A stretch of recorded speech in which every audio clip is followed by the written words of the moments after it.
नमस्कार साथियों, मैं आपका जीआरएस साथी जितेंद्र पटेल देसी भैया, प्रदेश समिति संयुक्त मोर्चा से। साथियों, जैसा कि आप सभी को विदित है कि आज 9 सितंबर 2025 को हम अपनी कुछ मांगों को लेकर ज्ञापन देने जा रहे हैं। तो मेरा हाथ जोड़ के सभी से निवेदन है कि अधिक से अधिक संख्या बल में उपस्थित होकर अपनी मांगों को लेकर ज्ञापन दें और संयुक्त मोर्चे की एकता अखंडता को बनाए रखने का एक संदेश भी दें। दूसरी चीज़, मैं कुछ अपने 2 प्रदेश अध्यक्ष जो हमारे संगठन के नहीं हैं, दूसरे संगठन के हैं, हमारा जो सहायक सचिव पर प्रभार देने का आदेश जारी हुआ, उससे ये लोग बौखलाए और तिलमिलाए हुए हैं। तो आदरणीय, पहले तो मैं दिनेश चंद्र शर्मा जी से आग्रह और हाथ जोड़ के निवेदन करना चाहूँगा। शर्मा जी, अगर आप इतने ही सचिव हितैषी हैं और आप में दम हैं, तो आप मिशन 70,000 को छोड़ के पूरा कराइए। वो मिशन 70,000 पूरा कराइए, छोड़ के आप कहाँ मतलब छोटी छोटी बातों में लग गए, किसी की टांग खींचने में लग गए, किसी की लाइन छोटी करने में लग गए। लाइन आपको अपनी बड़ी करनी है तो आप अपनी लाइन बड़ी कीजिए, दूसरों की लाइन क्यों छोटी कर रहे हैं। दूसरी बात, आपने ही अपने वक्तव्य में कहा कि लगभग 70 से 80% पंचायत सचिव अगले 2 से 5 साल में रिटायर हो जाएंगे। तो ज़रा सोचिए, जो 70% सचिव रिटायर हो जाएंगे तो उनको मिशन 70,000 का लाभ कैसे मिलेगा।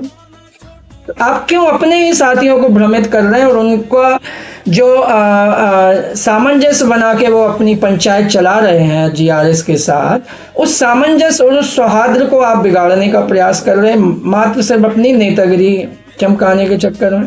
फिर आपने ही अपने सचिव साथियों को कहा कि आप अनपढ़ अंगूठे छाप हैं। एक तरफ आप उनके रिटायरमेंट का भी बता रहे हैं, एक तरफ आप उन्हें अंगूठा छाप भी बता रहे हैं, और दूसरी तरफ आप जो जीआरएस से उन्हें भिड़वाने का काम कर रहे हैं, जो कि उस पंचायत का सबसे पढ़ा लिखा कर्मचारी है, सब मेरिट के आधार पे उसकी नियुक्ति हुई है। जबकि पंचायत सचिवों की नियुक्ति कैसे हुई थी वो सभी जानते, कोई मेरिट नहीं था, वो तो जो सामने मिल गया उसको उसकी नियुक्ति कर दी गई, कोई ऐसे मेरिट डिमेरिट्स नहीं थे। लेकिन हम उस पर नहीं जाना चाहेंगे, वो उस समय की व्यवस्था थी।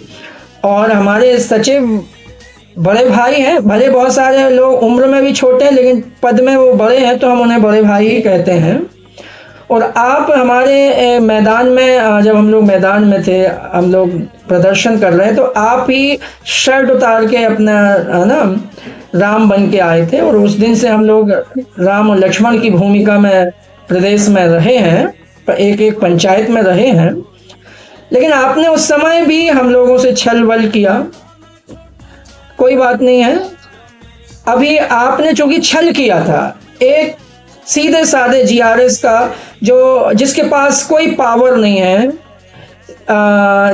जिसकी नौकरी एकदम बहुत कच्चे में है, लेकिन चूंकि वो पढ़ा लिखा है, योग्य है, कुशल है, कार्य करने की क्षमता है उसमें, तो इतना सारा विरोध होने के बाद भी उसका कोई नुकसान नहीं कर पा रहा है। कारण यही कि वो योग्य है, और कोई भी योग्य व्यक्ति को कोई भी संस्था हो, कोई भी परिवार हो, अपने से दूर नहीं करना चाहता। दूसरी बात, जीआरएस यूं कहें कि सोने की मुर्गी है जो आपको अंडा दे रही है। शासन प्रशासन की समस्त योजनाओं का ऑनलाइन कार्य, आप ये डेटा निकलवा लीजिए, 90% पंचायतों में सारे कार्य सहायक सचिव ही करते हैं। हमारे सचिव भाईगण उनका सहयोग करते हैं, जो उनसे बनता है वो सहयोग करते हैं। पंचायतों में सौहार्द है, किसी में कोई वो नहीं है। दूसरी बात, जरा उन सचिवों से आप सवाल कीजिएगा, दिल पे हाथ रख के उनसे पूछिएगा कि मेरे प्रिय, जिसके आप शुभ चिंता करते हैं, जिसके आप शुभ चिंतक हैं, प्रिय सचिव साथी, ये बताओ तुम्हारी पंचायत में जीआरएस नहीं है तो तुम्हारे ऊपर क्या बीतती है? ये जरूर पूछना, उनके बारे में सोचिए। और मैं कह रहा हूं कि वहां पे सचिव कार्य जरूर कर रहे हैं जिनमें जीआरएस नहीं है, लेकिन ऑफिशियली अनऑफिशियली ग्राम रोजगार सहायक ही उसमें सहयोग कर रहे हैं। कृपया आप अपनी व्यक्तिगत राजनीति को चमकाने के लिए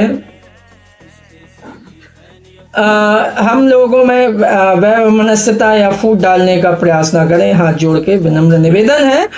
और फिर भाई ठीक है, आप जो चाहे, हम आपकी लाइन छोटी करने में की कोशिश नहीं करेंगे, हम अपनी लाइन बड़ी करने की कोशिश करेंगे, ठीक है। और हम अपने हक अधिकार के लिए हम लोग एक सूत्र में बंधे हुए हैं। और कुछ तो कमी रही होगी आप में जब तो आपको लोगों ने छोड़ा। दूसरी बात, नरेंद्र सिंह राजपूत जी का भी एक मैसेज आया। देखिए, मैं किसी का अनादर नहीं करना चाह रहा हूँ, बस निवेदन ही है ना। आपका भी मैसेज आया हमारे सचिव संघ के, एक और संघ जो उनके प्रदेश अध्यक्ष का, कि प्रभार नहीं होने देंगे, किसी भी हालत में नहीं होने देंगे। तो मेरा फिर वही सवाल है ना भाई, आप भी अगर सचिवों के शुभचिंतक हैं असली मायने में, तो ऐसा कोई कदम नहीं उठाएंगे, क्योंकि इस तरह से कई लोग दो डबल प्रभार से परेशान हैं। आपके सचिवगण परेशान है, मानिए, ठीक है ना। वो भी चाहते हैं कि नहीं, हम भाई अब नौकरी के बहुत सारे आपने वो 70-80% सचिव साथी हमारे बड़े भाई रिटायरमेंट की कगार में, वो इतना वर्कलोड नहीं लेना चाहते हैं। और कुछ भी हो, कितना भी मतलब काम कम हो, जीआरएस हैं लगे हुए हैं, ऑपरेटर लगे हुए हैं और जो भी कर्मचारी लगे हों, लेकिन एक मेंटल प्रेशर तो रहता ही है।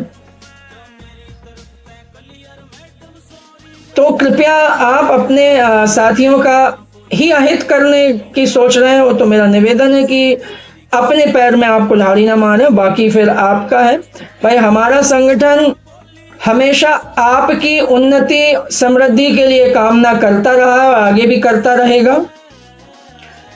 लेकिन हाँ, जो हमारे हक अधिकारों के बीच में आएगा तो फिर हमें भी मजबूरी में विरोध अपना दर्ज करना पड़ेगा। लेकिन हम हमेशा शालीन रहे, हम चूंकि पढ़े लिखे मेरिट वाले लोग हैं तो हम हमेशा अपनी बात शालीनता से ही रखते आए हैं।